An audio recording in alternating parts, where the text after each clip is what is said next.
Jobs and info point YouTube channel में आपको खुशामदीद कहता हूँ। पाकिस्तान एटॉमिक एनर्जी के अंदर बड़ी अच्छी जॉब्स की अनाउंसमेंट हो चुकी है। इस वीडियो के अंदर इंशाल्लाह आपको इस इन जॉब्स के हवाले से कम्प्लीटली गाइड करूंगा। इसमें एलिजिबिलिटी क्राइटेरिया का बताऊंगा, एज लिमिट क्या है, एक्सपीरियंस रिक्वायर्ड है या नहीं है, ठीक है, और अप्लाई की लास्ट डेट क्या है, अप्लाई किस पोर्टल के थ्रू करना है और कैसे करना है, इन सब चीज़ों की इंशाल्लाह आपको कम्प्लीटली इन्फॉर्मेशन दूंगा। आप इस वीडियो को अच्छे से एंड तक वॉच कर लेना है। आपसे एक रिक्वेस्ट है, अगर आप हमारे यूट्यूब चैनल पे फर्स्ट टाइम आए हैं तो इसको लाजमी सब्सक्राइब कर लें, क्योंकि ऐसी वीडियोस हम आपके लिए रोजाना की बुनियाद पे लेकर आते रहते हैं। चलिए जी, हम वीडियो को स्टार्ट करते हैं। सबसे पहले बात करते हैं कि ये पाकिस्तान एटॉमिक एनर्जी का वो डिपार्टमेंट है जो इस्लामाबाद के अंदर लोकेटेड है, ठीक है। यानी जो ये जॉब्स हैं इस्लामाबाद के अंदर हैं, और इनका इस साल का ये एडवर्टाइजमेंट नंबर जो 7 है वो आया है, ठीक है। ये एडवर्टाइजमेंट नंबर 7 है 2026 का। और इसमें देखिए उन्हें जो अप्लाई का प्रोसेस है वो सारा ऑनलाइन है, ठीक है। इनका ऑफिशियल पोर्टल है HRD1902.com.pk, ठीक है। इस पे जाके ऑनलाइन अप्लाई करना है। जो लास्ट डेट है वो अप्लाई की 13 जुलाई 2026 है, यानी अगले महीने की 13 तारीख है, ठीक है। अच्छा, अब हम बात कर लेते हैं कि इसमें कौन कौन सी सीट्स आई हैं। तो इसमें 1 से लेके 10 तक डिफरेंट कैटेगरीज की यानी डिफरेंट ट्रेड्स की पोस्ट हैं, जिसमें कम तालीम वाले यानी मिडिल पास लोग भी, मेल फीमेल भी अप्लाई कर सकते हैं, और ज़्यादा से ज़्यादा तालीम ग्रेजुएशन यानी BA BSc डिमांड की गई है, ठीक है। अच्छा, हम पोस्ट अगर देखें तो सबसे पहले जो है वो टेक्नीशियन की पोस्ट है। ये देखें, अगर आप सबसे पोस्ट नंबर 1 जो है वो टेक्नीशियन की है। इसका टेक्नीशियन 1, ठीक है। SPS ये 4 है। सबसे पहले आपको मैं वजाहत कर दूं कि SPS ये जो इसके लिए है, इसमें और हमारे जो जनरल होता है, सॉरी, BPS, इसमें क्या डिफरेंस है। तो BPS जो होता है वो बेसिक पे स्केल कहलाता है, ठीक है, बेसिक पे स्केल। और SPS स्टैंड्स फॉर स्पेशल पे स्केल, ठीक है। पाकिस्तान के अंदर चाहे फेडरल डिपार्टमेंट्स हों या प्रोविंशियल डिपार्टमेंट्स हों, मोस्टली जो ज़्यादातर डिपार्टमेंट्स में BPS सिस्टम ही जो है ना वो लॉन्च है। लेकिन जो हमारे पाकिस्तान के या सूबों के जो टेक्निकल डिपार्टमेंट्स हैं, ठीक है, तो जिसमें स्पेसिफिकली अगर मैं बात करूँ तो अटॉमिक एनर्जी आता है, नेस्कॉम आता है, ठीक है, या इस किस्म के दीगर जो टेक्निकल डिपार्टमेंट्स हैं उनके अंदर SPS सिस्टम होता है, ठीक है। अब SPS स्पेशल पे स्केल और BPS बेसिक पे स्केल में क्या फ़र्क है कि इनकी जो सैलरीज होती हैं SPS सिस्टम के थ्रू जो काफ़ी ज़्यादा होती हैं, ठीक है, और as compare to BPS salaries काफ़ी कम होती हैं। मैं अगर आपको मिसाल दूँ कि एक बंदा जो BPS सिस्टम में ग्रेड 7 में है, ग्रेड 7 की जॉब कर रहा है BPS सिस्टम में, ठीक है, तो उसकी जो salary, perks and privileges, allowances हैं वो SPS सिस्टम में जॉब करने वाले ग्रेड 1 की एम्प्लॉय की इक्वल होंगे, ठीक है। यानी जो SPS सिस्टम में स्केल 1 का मुलाजिम सैलरी या अलाउंसेस ड्रा कर रहा होता है, वो हमारा BPS का 7 से 8 या 9 ग्रेड का बंदा कर रहा होता है। इतनी अच्छी सैलरीज होती हैं इनकी SPS सिस्टम में, ठीक है। उम्मीद है कि आपको ये समय, और BPS जो होता है ये ग्रेड 1 से लेके ग्रेड 22 तक होता है, ठीक है, और SPS जो होता है ये ग्रेड 1 से लेके 14 तक, 14 ग्रेड तक होता है। चलिए, अब हम इस पे मजीद जो है ना बात कर लेते हैं।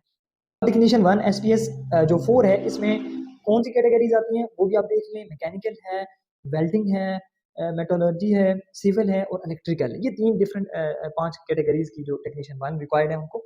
इसमें जो क्वालिफिकेशन डिमांड की गई है, क्वालिफिकेशन अगर आप देखें तो वो है जी 3 years diploma of associate engineer, first division from recognised polytechnic institute.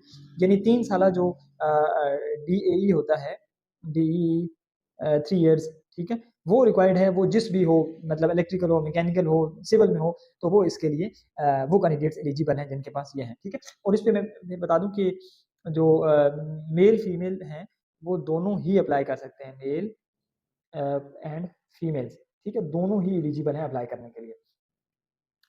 अच्छा, अब ये पोस्ट नंबर 1 हो गई। पोस्ट नंबर आप 2 देखें, अगर, सॉरी, पोस्ट नंबर 2 अगर आप देखें वो कंप्यूटर ऑपरेटर की है।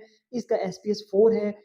BSc रिक्वायर्ड है, BSc, ठीक है। BSc में अगर कॉम्बिनेशन आपके पास है फिजिक्स, मैथ्स, स्टेटिस्टिक्स या इकोनॉमिक्स, इन चारों में से कोई आपका कॉम्बिनेशन है, यानी ये BSc से मुराद BS 4 इयर्स नहीं है बल्कि 2 years associate degree in science, ठीक है। ADS, BCS, BIT, ठीक है, BIT, ये अगर आपके पास डिग्रीज हैं फर्स्ट डिवीजन विद 10,000 की डिप्रेशन पर आवर, ये टाइपिंग स्पीड इसके लिए रिक्वायर्ड है। अगर आपके पास ये है तो आप इसके लिए एलिजिबल हैं, ठीक है।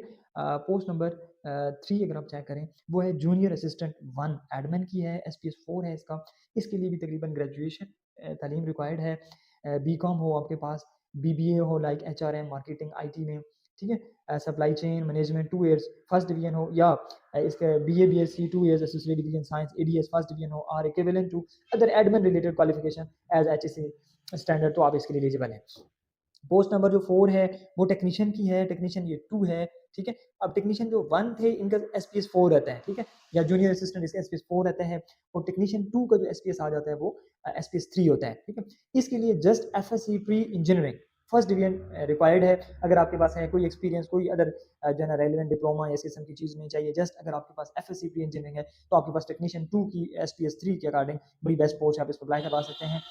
और इसके बाद आगे जो पोस्ट नंबर 5 है वो जूनियर असिस्टेंट 2 की है, ठीक है। एडमिन की पोस्ट है ये, और इसमें एसपीएस 3 भी है। क्वालिफिकेशन इंटरमीडिएट ही चाहिए, FA, FSc, ICom, BCom first division, लेकिन 6 महीने का जो ऑफिस ऑटोमेशन का कोर्स है वो आपके पास होना चाहिए।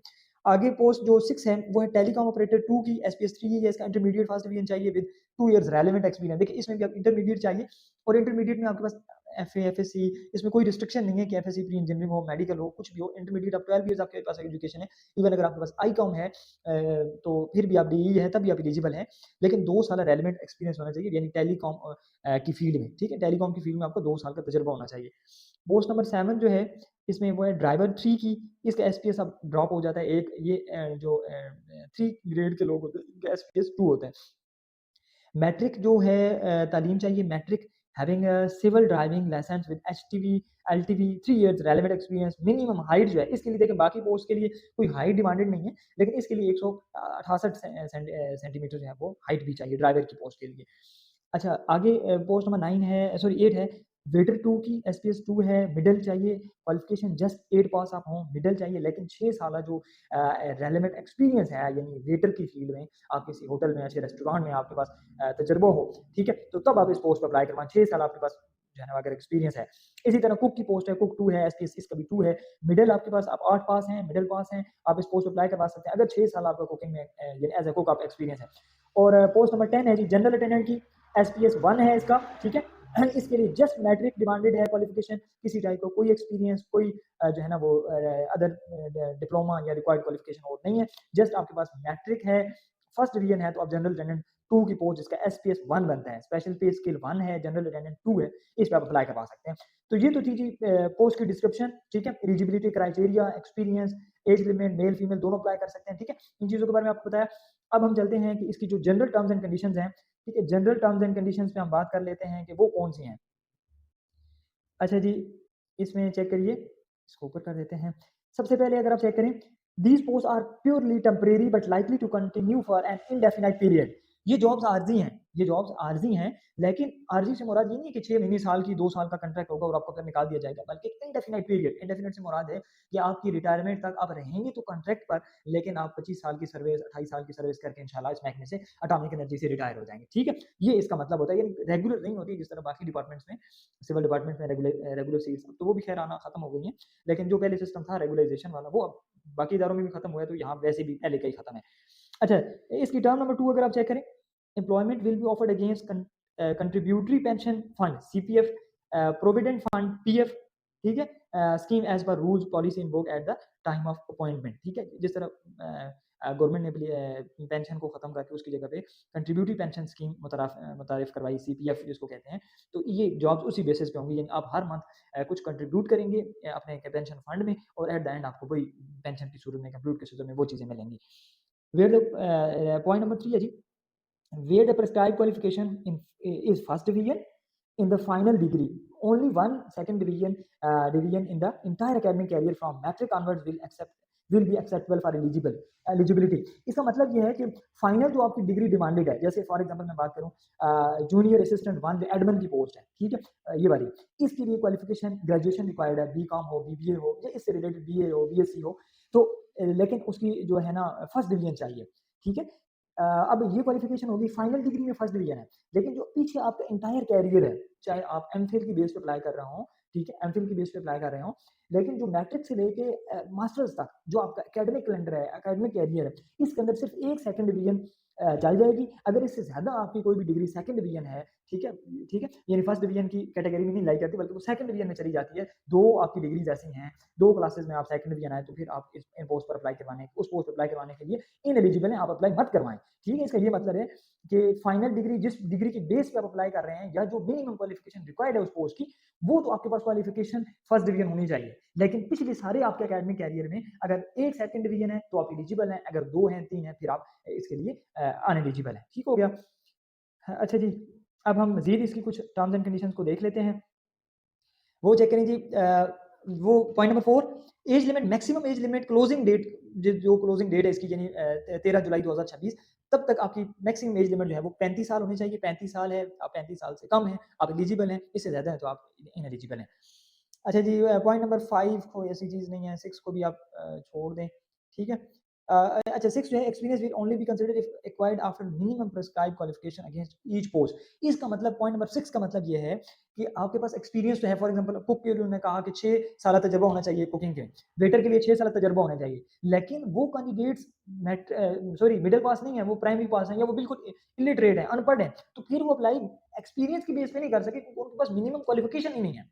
ठीक है? मिनिमम क्वालिफिकेशन होगी, फिर आपके पास एक्सपीरियंस भी होगा, देन आप जो है ना क्वालिफाई करेंगे फॉर दैट पोस्ट, उस पोस्ट पे एलिजिबल होंगे आप अप्लाई करने के लिए। अच्छा पॉइंट नंबर 7 ये है कि जो लोग कैंडिडेट्स ऑलरेडी किसी गवर्नमेंट डिपार्टमेंट में, सेमी गवर्नमेंट डिपार्टमेंट में जॉब कर रहे हैं, वो अपने डिपार्टमेंट से no objection certificate NOC issue करवाएँगे और टेस्ट और इंटरव्यू के टाइम पे वो शो करेंगे। अच्छा candidates must have obtained all educational degrees recognised government recognised जो डिपार्टमेंट्स होते हैं उन्हीं से अगर आपकी डिग्रीज होंगी तो आप एलिजिबल हैं अदरवाइज नहीं। ठीक है? ये इस पर सिर्फ पाकिस्तानी अप्लाई कर सकते हैं ऑल डिग्रीज क्लोजिंग डेट से पहले आपकी सारी डिग्रीज जो है वो कंप्लीट होनी चाहिए। ये नहीं है कि एक डिग्री फाइनल डिग्री का आपका रिजल्ट रहता है और आप कहीं अप्लाई करवा रहा हूँ, ऐसा नहीं है। अच्छा जी, fulfilling the selection criteria does not guarantee shortlisting. इसका मतलब ये है कि अगर आप क्राइटेरिया को मीट कर रहे हैं और आप अप्लाई करवा देते हैं, तो उसका ये मतलब नहीं है कि आपको शॉर्टलिस्ट किया जाएगा। बहुत सारे लोग अप्लाई करते हैं, तो डिपार्टमेंट सेलेक्टेड लोगों को, शॉर्टलिस्टेड लोगों को ही बुलाते हैं टेस्ट के लिए, इंटरव्यू के लिए। किसी टाइप का टीडी वगैरह नहीं दिया जाएगा, ठीक है? अब ये पॉइंट नंबर 13 ज़रा गौर से पढ़िएगा, चेक करें। जो इनिशियल आपकी प्लेस ऑफ पोस्टिंग हो, जैसे मैंने पहले बताया ये कि ये एटॉमिक एनर्जी का जो डिपार्टमेंट है, ये इस्लामाबाद के अंदर है। तो इनिशियल पोस्टिंग तो आपकी इस्लामाबाद के अंदर ही होगी, लेकिन बाद में आपको पाकिस्तान की किसी भी सिटी में, किसी भी एटॉमिक एनर्जी की बेस में जो है ना ऑफिस में आपको ट्रांसफ़र या पोस्ट किए जा सकते हैं। अच्छा जी, पॉइंट नंबर 14 है the organisation reserve the right वो जॉब को कैंसल कर दे, खत्म कर दे। पॉइंट नंबर 15 पढ़िए जी। अप्लाई आपने करना है hrd1902.com.pk वेबसाइट इनका ऑफिशियल एटॉमिक एनर्जी का पोर्टल है, उस पे जाकर अप्लाई करेंगे। लास्ट डेट जो है वो 13 जुलाई 2026 है, ठीक है? आगे इनका जो ये पीओ बॉक्स नंबर है वो 1781 है। PO box number atomic energy की मोस्टली जो डिपार्टमेंट्स की जो कोई चीज़ एड्रेस वगैरह दी जाती है वो पीओ बॉक्स के हिसाब से होती है। यानी पीओ बॉक्स 8781 इसका है। इस डिपार्टमेंट को अगर आपने इसका ऑफिस सर्च करना हो तो आप इस तरह इसको ढूँढेंगे, ठीक है? ये इसका हो गया जी अप्लाई का सारा सॉरी एडवर्टाइजमेंट की सारी एक्सप्लेनेशन होगी। अब मैं आपको ऑफिशियल पोर्टल पे लेके चलता हूँ, ठीक है? और थोड़ा-सा मैं पोर्टल का भी आपको आइडिया दे देता हूँ कि आपने इसमें अप्लाई कैसे करना है, ठीक है जी? इसके लिए आपने अपना कोई भी जो है क्या कहते हैं ब्राउज़र ओपन कर लेना, गूगल ओपन कर लें और या क्या कहते हैं आप ओपन कर लें, क्रोम ओपन कर लें, फायरफॉक्स ओपन कर लें। यहाँ आपने सर्च बॉक्स में आके लिखना है एचआरडी ठीक है 1902 आप जस्ट ये लिखेंगे, इसको आप सर्च करेंगे, एंटर करेंगे, आपके पास जो पहली वेबसाइट आएगी इसको आपने ओपन कर लेना है, ठीक है? अच्छा, इसको आप ओपन करेंगे, ये चेक करें जो ये आपको नज़र आ रही है जॉब्स, इंटर्नशिप्स एंड फेलोशिप्स इसको आपने ओपन करना है, ठीक है? इस टैब को आप ओपन करना है। यहाँ पे फिर आपको ये आप देखें इस वक़्त एटॉमिक एनर्जी की 2 डिपार्टमेंट्स चल रहे हैं, एक एसपीएस जो 7 है मैंने आपको बताया और एक एसपीएस 1 है, ये मेडिकल की फील्ड का है, हॉस्पिटल की है इनका, उसका है, ठीक है? तो आपने अप्लाई करना है बिलफ़र्ज़ क्या कहते हैं, इस पे अप्लाई करना है तो अप्लाई नाउ पे आपने यहाँ पे क्लिक कर देना है, ठीक है? अप्लाई नाउ पे आप क्लिक करें। यहाँ आपसे कहेगा कि अगर आप ऑलरेडी आपका इस पोर्टल पर अकाउंट क्रिएट आपका हुआ पड़ा है, तो फिर आपने साइन इन कर लेना है। लेकिन बिलफ़र्ज़ आपका अकाउंट साइन इन नहीं है, तो फिर आप क्रिएट अकाउंट करिए। नीचे आप देखें डोंट हैव एन अकाउंट, इस पे आप क्लिक करेंगे डोंट हैव एन अकाउंट पे, तो यहाँ आपको वो पोर्टल कहेगा कि अपने आप को रजिस्टर करें। रजिस्टर में आपने क्या करना है, पहले सेक्शन में अपना आईडी कार्ड नंबर डालना है, ठीक है? दूसरे में अपना नेम लिखना है, तीसरे पे आपने खुद से कोई पासवर्ड क्रिएट करना है। 8 डिजिट्स का आप बेहतर है आप पासवर्ड क्रिएट करें जिसमें कैपिटल लेटर्स हों, स्मॉल लेटर्स हों, कुछ डिजिट्स हों, ठीक है? और specific character at the rate of या इस किस्म का डैश वगैरह आप कुछ स्पेसिफिक कैरेक्टर्स भी डालें। पासवर्ड आपने लिखना है, उसके बाद नीचे वाले खाने में आपने कन्फर्म पासवर्ड सेम पासवर्ड ऊपर वाला दोबारा यहाँ पे रिपीट कर देना है। इसके बाद आपने सेलेक्ट करना है सीक्रेट क्वेश्चन, ठीक है? सेलेक्ट एज़ सीक्रेट क्वेश्चन इस पे आप क्लिक करेंगे तो आपके पास कुछ क्वेश्चन आ जाएँगे। What is your favourite teacher, your best friend, ठीक है? फॉर एग्ज़ाम्पल हम सेलेक्ट कर लें what is your name of your favourite book, इसको आप सेलेक्ट करें। उसके बाद इसका आंसर आपने यहाँ पे देना है, तो आप क्लिक करें तो इधर लिख दें आप होले कुरान, जैसे हमने लिखा हुआ है पहले कुरान मजीद आपकी बेहतर है क्या कहते हैं पसंदीदा किताब है, तो इसको आप ये जैसे